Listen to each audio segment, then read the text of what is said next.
Here's what's making news now around Indiana. An economic boost for Huntington County, where orthopedic device manufacturer Incipio Devices is expanding for the second time in less than 3 years. The company plans to invest more than $14 million to purchase and equip a new facility in Huntington and add up to 52 jobs by the end of 2023.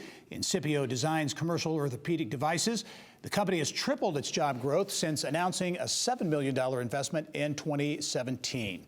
Good news for travelers in Northwest Indiana. 2 months after losing bus service to Chicago's two major airports, passengers in Porter and Lake counties are back in business. Mishawaka-based charter bus company Royal Excursion launched its new routes from Indiana to O'Hare Airport and Midway this week. Bus riders were left without service when Coach USA North America shut down its service in December. Royal Excursion is offering travel in nearly a dozen cities in the region, including South Bend, Michigan City, and Valparaiso.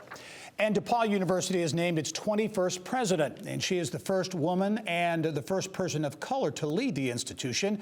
Lori White, vice chancellor at Washington University in St. Louis, will succeed Mark McCoy. She has more than 30 years of experience in both student-focused leadership and academics. Higher education runs deep in her family. Her father, the first African-American to receive a doctorate degree in clinical psychology from Michigan State University. Well, the Mid-States Corridor is a limited-access four-lane highway in southern Indiana. It's been talked about for years. It's aimed at connecting communities that feel they've long been disconnected by lack of transportation options. The Mid-States Corridor project now down to 5 proposed routes.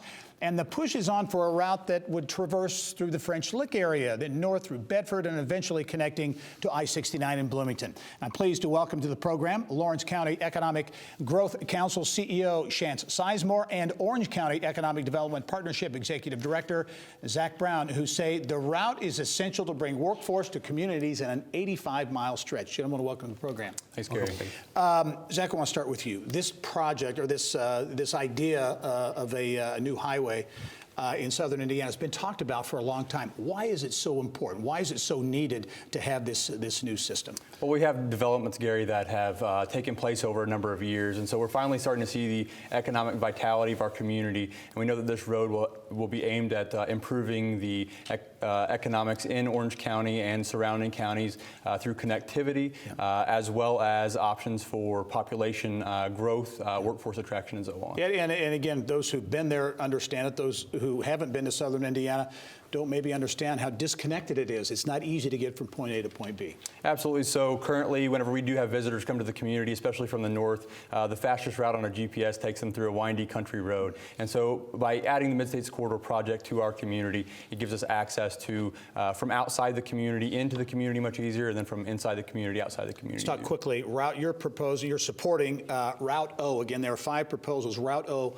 Talk about where that goes and why that's important. So for Orange County, Route O comes near Highway 56 from the Jasper area, east of Jasper, runs through French Lick and then through an area called Orangeville, a town called Orangeville, and then connects into what's now the Indiana 37, just north of Orleans, Indiana. All right. Shance, talk about why that route is important for Bedford and Lawrence County, but the region really. I know there are implications for defense, creating a defense corridor. There's tourism, obviously, in French Lick, so a number of items. Yeah, thank you, Gary. For us, the Mid-State Corridor represents an opportunity that we haven't seen in the past. You have the IU Public Policy Institute and Genovis, who recently done a report suggesting that you'll see $150 million direct impact from this project. Additionally, creation of about 500 to 700 jobs over a 10-year period. With that opens up opportunity for my community and the defense sector with its relationship with Crane Naval Base and being able to access that. Opens up routes north and south for logistics. Understanding that those high-paying jobs still need connectivity from the Indianapolis marketplace to logistical marketplaces in the south, whether that's Kentucky or Southwest Indiana. And then you also have, you have the benefit of tourism, commercial corridors, and all that as well. Right, and workforce. Workforce throughout the region. Talk about the impact potentially on workforce. Correct, yeah, so we know most people are willing to travel about 30 minutes for work, and so those are options. One, better connectivity and faster travel time. allow that workforce to get to their job faster, providing better opportunity for them to have a higher wage job, maybe outside of their typical marketplace. Additionally, we've seen in several of the communities along the corridor declining or stagnant populations, and so this gives an opportunity to help start and reverse that trend. Yeah, Shance mentioned the Genova's IU study, the economic impact. I know there's support for this route. When will a final route be selected? So I believe in September of this year is when the final route is supposed to be selected in that time frame. Okay, it's a major project, been talked about for a long time in southern Indiana, the Mid-States Corridor. Shance Sizemore, Zach Brown, thank you both for being here. Thanks, Gary. Yeah, we'll be